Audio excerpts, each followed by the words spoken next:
3 quick and easy woodworking projects for you to build today. They make the perfect gifts, but they're also cheap enough and fast enough to make to be able to sell them online or at your local markets. All of today's projects are made with reclaimed timber. The one thing you're guaranteed to make working with pallet wood is a lot of dust. So please be safe, wear your PPE. So I'm just cutting out all the nails from one board before I give it a quick sand to remove any grit and then run it through the thicknesser. Just a really quick once over on both sides. I'm only trying to get rid of any grit that might damage the thicknesser blades here. And as always, I'm just checking them over with the metal detector to ensure there's no nails. There is a link in the description to this one, as it really is very good. If you haven't got a thicknesser, just keep sanding until you clean the boards up on both sides. These are rustic pieces, so it's not going to be a problem. Here I'm using the jointing jig to put a straight edge on one side of all of the pieces, and then we'll use the fence to put a parallel edge on the opposite side. I'm trying to keep the 2 longer boards as wide as possible, and the other 2 boards will be about 3.5 inches wide, which is about 90 millimeters.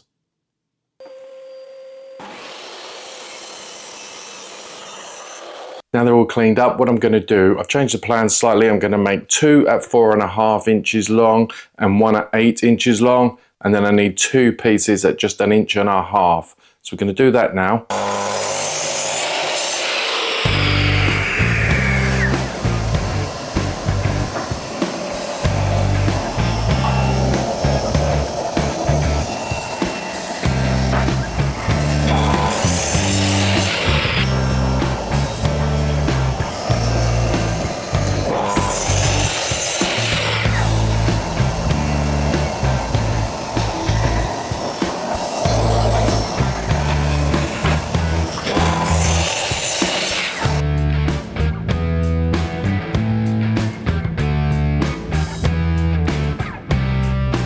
Drawing around an old tin here to put some shape to the 2 4.5 inch pieces.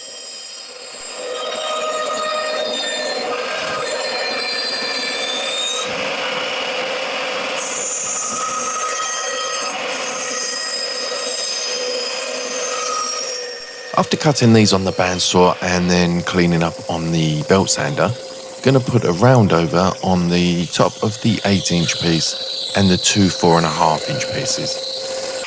There'll be free plans available for all of these projects. Just comment plans in the comment section below. If you're enjoying the video, please hit the like button and subscribe if you haven't already. Really helps the channel out. Thank you.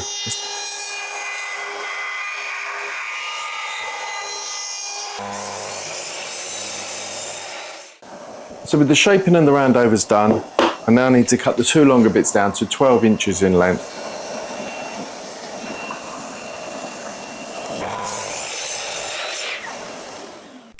I had an absolute nightmare trying to draw this curve. In the end, I made up this jig, which allowed me to bend the ruler and then draw a nice, fairly consistent curve.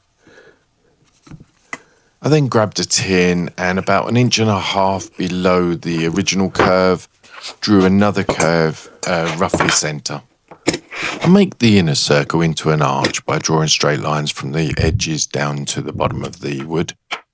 And then I add a couple of details to the outer curve, but don't worry about this. There'll be a template for this particular shape.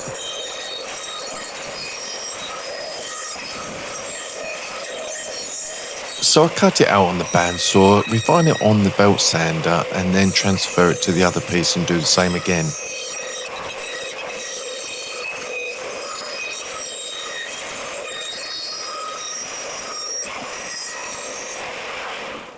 The first thing we're going to do is take a short piece, glue one side,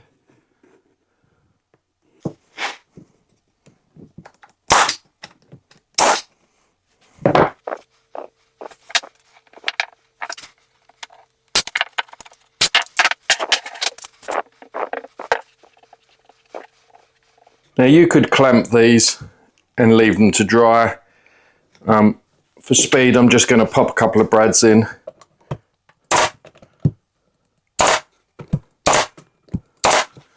and I'll fill those holes afterwards.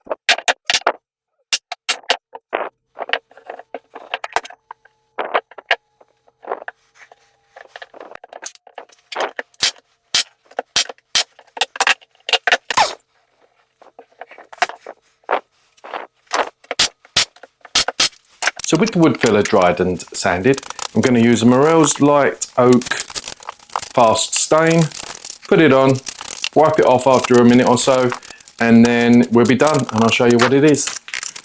And there we go, first project's done. I'll put some close-ups on the screen. A lovely little rustic plant holder for a windowsill or a table. Make an awesome gift any time of the year. If I was looking to sell it at a market, I'd be looking around £10 to £12. That's about $13 to $15. Okay, with that done, let's get on to project number 2.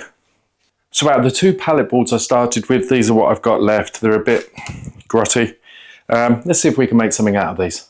Okay, I've cleaned up 3 pieces. I don't think I'm going to need the 4th. The shorter piece I'm going to cut into 2 4-inch squares, and these pieces I'm going to take 45-degree angles off top and bottom of each. They don't need to be exactly the same size. In fact, if they were different, they might look quite good. Let's get on with the cutting. When I said 4-inch squares earlier, I meant 4-inch rectangles, but it does depend on the width of your boards as to what sort of dimensions these will obviously become.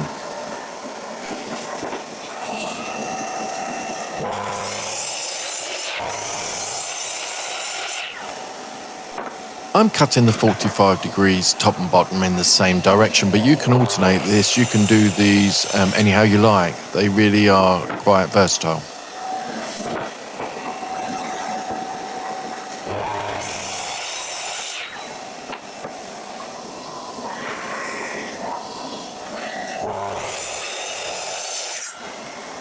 So what I need to do is cut the point off of the front of this. So basically, this is going to be like so. So I need to just nip that corner off there. I'm going to do that now. So to be on the safe side, I'm going to use some super glue, some wood glue, and I'm going to put a couple of brad nails in it.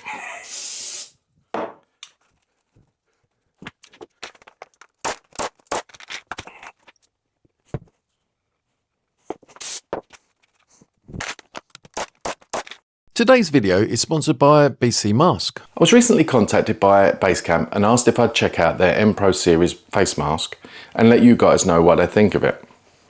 So here it is. My first thoughts are it's extremely lightweight, really comfortable to wear, and I love the fact that it can be washed. Basecamp state that it has 99.6% filtration efficiency and that it has anti-fog built in. The pack comes with 6 refill filters and 1 already installed in the mask. It's £19 or around $24, but I have managed to negotiate a 10% discount code, and I'll leave the link to that in the description below. Should you use that link, you are helping to support the channel. We get a small commission on that sale. If you are in the market for a mask, this really could be one worth considering. At the discounted price, it's really good value for money. Now I'm positioning these shelves by eye, but if you're unsure, you can always use a square to make sure that they're level. And of course, you can alter the placement up and down the back of board to your own taste. Some quick glue cleanup with an old rag and a chisel, and we're nearly done with this one.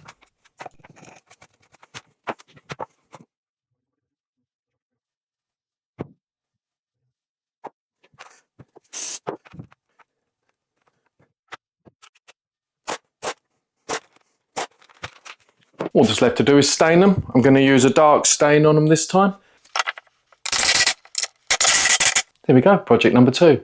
Instead of trying to hide the fact it's pallet wood, I've actually tried to celebrate it this time. Brought out all the dinks and the little curves and tried to make the most of it. On to project number 3. So I've got a template that's available. I'm going to cut this out. Yes, another heart. But I'm going to cut this out and then we'll draw it onto the piece of wood.